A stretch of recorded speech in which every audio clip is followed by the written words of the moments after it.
the play came out, first performance Valentine's Day, 1895, a month before the famous libel case. Yes, I know that the Marquess was intending to disrupt the very first He was. performance and throw rotten vegetables on the stage and also stand up and tell the audience, did you know that this playwright is a frightful queer? Sondomite. Sondomite. So 1895. And this is, I must say, the first time I've actually read anything by Oscar Wilde, because I'm a Philistine and I'm frightfully uncultured, you see. I know I have a copy of The Picture of Dorian Gray. My missus loves it. She thinks it's a wonderful book because it seems to have that sort of gothic quality to it of many Victorian and Edwardian novels. But I had not read that yet, and I had not read any of his plays prior to this. So this is my first experience. Well, so let's also just mention as well. So Dorian Gray, I believe, came out in about 1890. And then that whole period from 1893 until The Importance of Being Earnest, Wilde had no fewer than 4 smash hit plays on at the West End, right? So was it prior to Dorian Gray that he'd made his name as a very famous and popular playwright, or was it after the success of that book that he really took off? He had written plays before Dorian Gray. However, these ones in this particular period of his life were by far the most successful. Before Dorian Gray, he'd already been on lecture tours around America, and he was a very well-travelled man, going to Paris and other such places, talking about his particular philosophy of aestheticism, which we'll talk about more in terms of the play and what it all means. But he was already very well respected. A real titan of the age. Even the Prince of Wales had commented on the fact that, well, he hadn't personally met Wilde yet. And so, he was really he was somebody to meet. He was somebody to meet. He was somebody to meet very much in his own time, which, of course, meant that the fall was even more meteoric. Yes. I mean, I remember it was after his conviction, which was completely self-inflicted. Oh, indeed. He didn't need to take a libel case, and he was clearly a very well-known socialite. Yes. And within socialite circles, it's very difficult to keep secrets. Very, very difficult to keep secrets. Especially when you're a man like Wilde who loved to talk. Yes, and was not particularly discreet in any of his excursions, nor the fact that he often spent time with the street boys of London. So, he was the one who brought the defamation case against the Marquess. Within a single day, realised this was a terrible idea, and then got charged for it afterwards because enough evidence had come out against him in his own case that the Scotland Yard decided, well, we've got a case here. And I believe it was after that, after his conviction, he basically lived in despondence for the next 5 years after he'd been released from prison. Totally. And then, he died in Paris in 1900? He did, yes. Yes. Yes. There's some, strangely, for some reason, I just feel like there's some strange parallels. Obviously, the actual circumstances are different and the details are different, but there's something weird to me that sort of like, it feels almost like how Nietzsche died, right? Because Nietzsche goes crazy in the 1890s, spends the last 10 years of his life in despondence and without being able to look after himself, and then dies in 1900. Wilde self-inflicts a massive own goal against himself, spends the last 5 years of his life in despondence and dies in 1900 as well. That's just a weird little connection my brain has made. Feel free to roast me in the comments over it. Wilde versus Nietzsche. Who would you rather still have? Well, not. They both fill rather different places in society, really. They do at that. So, okay, so the play The Importance of Being Earnest was first performed at St. James's Theatre. And this is just something as well that I really wanted to talk about in terms of the Victorian theatre scene at that time as well, because, of course, what we're dealing with here, in many ways, not that the common man would have been aware of it at the time, but really, you're dealing with theatre in that final turn into the 20th century that is kind of the unrivaled form of mass entertainment for the masses since all of time, right? All the way back to ancient Greece. Like, if you wanted to see live performance, if you wanted to go out and have entertainment, you would go and watch a show.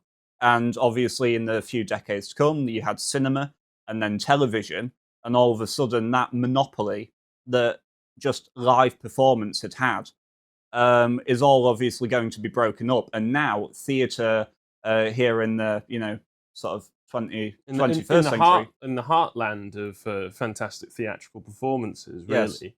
yes.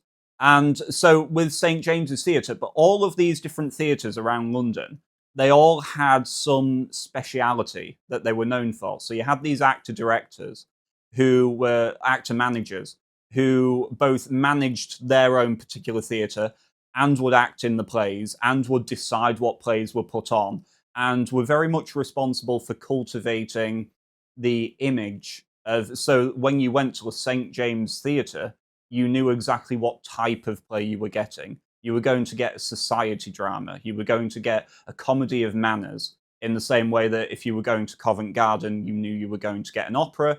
And if you went to Drury Lane, you knew you were going to see a melodrama, right? So they all had their own particular place. And the types of people who were going to the theatre, of course, around this time were largely the rich, largely the middle classes, although it was becoming more accessible to the working class people as well.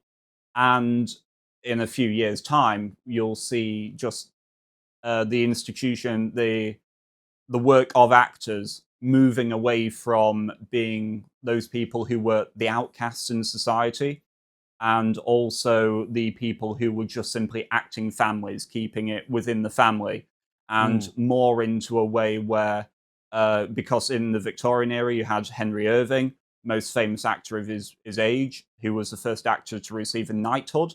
And so all of a sudden you're looking at acting as something attractive. It's admirable. You're a celebrity. All of a sudden it's been elevated. Yes. Which makes sense in the era both of, in the Industrial Revolution, of the sudden explosion of the mass man, given the birth rate spikes that happened during the Industrial Revolution in the 19th century, and the fact that suddenly people were able to survive much more readily because of the development of new medication, meaning that childhood mortality rates just dropped off of a cliff and kept dropping until we reached the point that we're at now. And also mass media, where the newspaper becomes something that is regularly seen all across the country and is easily accessible to people. So, and within those newspapers, you get something like the theatre review columns and such. So all of a sudden, you're reading about these people. They're elevated on this new form of media, which makes everything seem larger than life, and it expands everything. So, of course, you're going to get a new rise of celebrity. Where before there were always like famous people and celebrities. Now, I would imagine it seemed much more attainable. All of a sudden, and at the same time, with the development of technology, all the more glamorous. Absolutely. Which is definitely something I'll talk about in another chronicle. And then with something like the Oscar Wilde case, you also get the salacious looks on the inside lives of celebrities, which comes with its negatives, yes. Oh, definitely. But I would imagine also came with a very similar tabloid mentality that we have now, where it's look at how much fun you can have, look at the excess and hedonism that comes with this, and especially to working class people struggling, that can look very attractive. It can certainly have its allure. So let's begin talking about the play. Well, the first thing to say is, one of the things that I really like about The Importance of Being Earnest is that you can just watch it or read it or as pure entertainment, right? It is one of those plays where you don't feel like you're constantly being bombarded with moral messaging, even though there are very characters who constantly give their opinions on things. You never feel like these opinions are so firmly held, right? Like Algernon is just full of just pithy comments everywhere. They overload you to the sense that you don't really care what any of them are. It's more about the fact that they sound witty. Well, yes, that's something that I noticed, that there's a sort of languid cynicism to everything in this play, where nobody can take anything seriously except for the characters that are overtly caricatures of the stuffy matriarch archetype.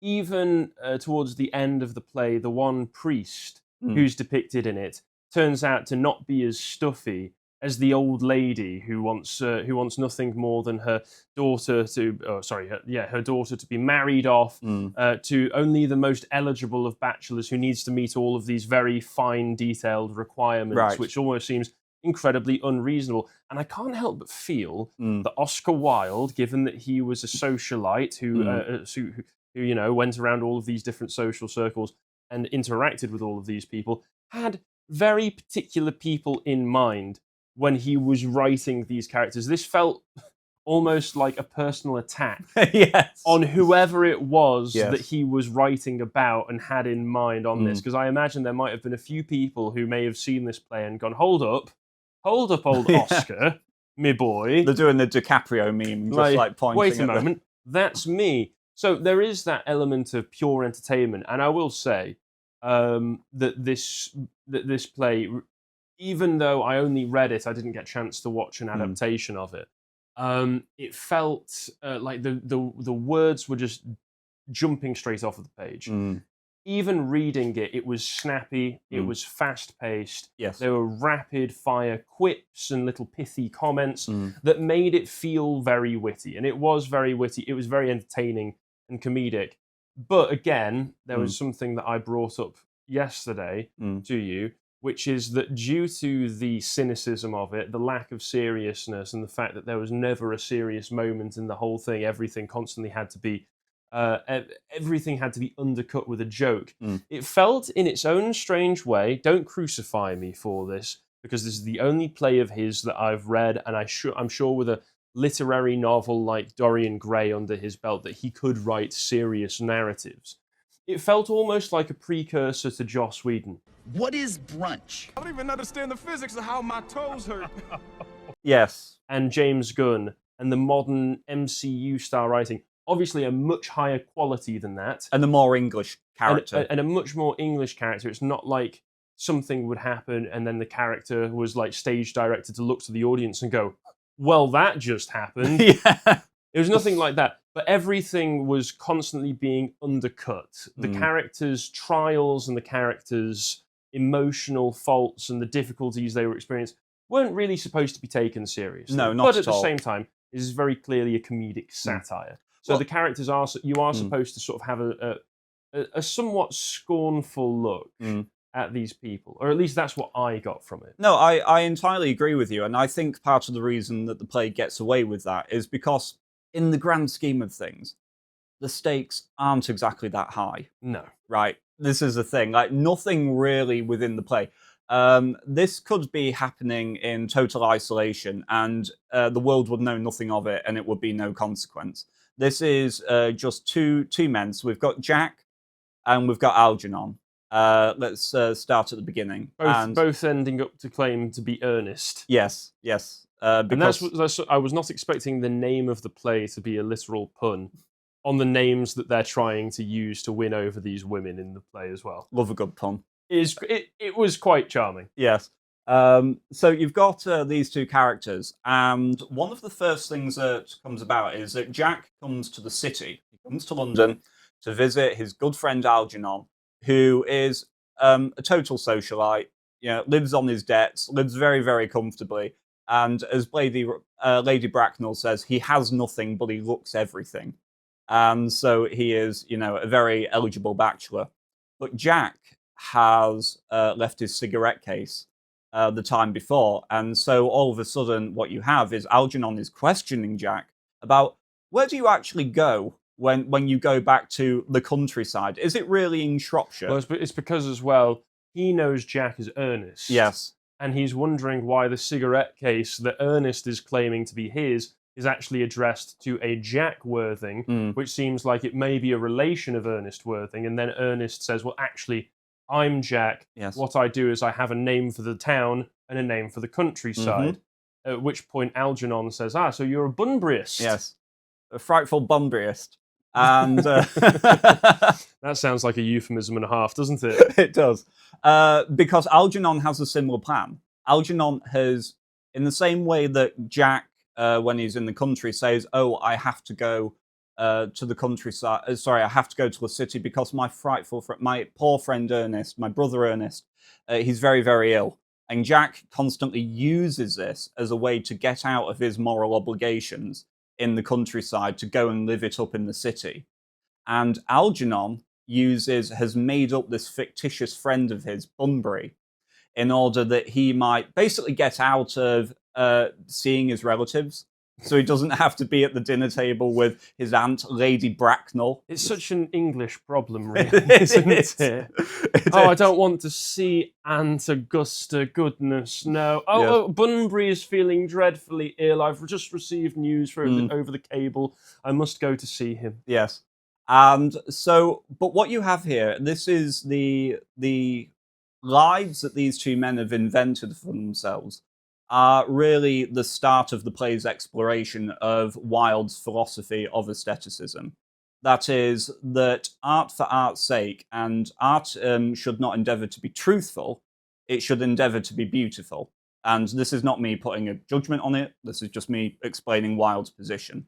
It's almost a philosophy of pure superficiality. Yes. But in a way, I can see the merit in that, because aesthetics for aesthetics' sake is still beautiful, and it still inspires something and connects to the human condition. There's a question of, is there a point to anything if it isn't beautiful? Yes. And Wilde seems to have decided no. It doesn't matter, to begin with, that Jack is basically just living a lie.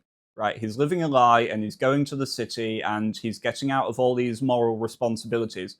But when you get to the point where he's being interviewed by Lady Bracknell, just to skip forward a little bit, and you come to learn that, well, actually, he doesn't know who his parents were. He was found in a handbag. But it was the Victoria line, so maybe he'll still be respectable.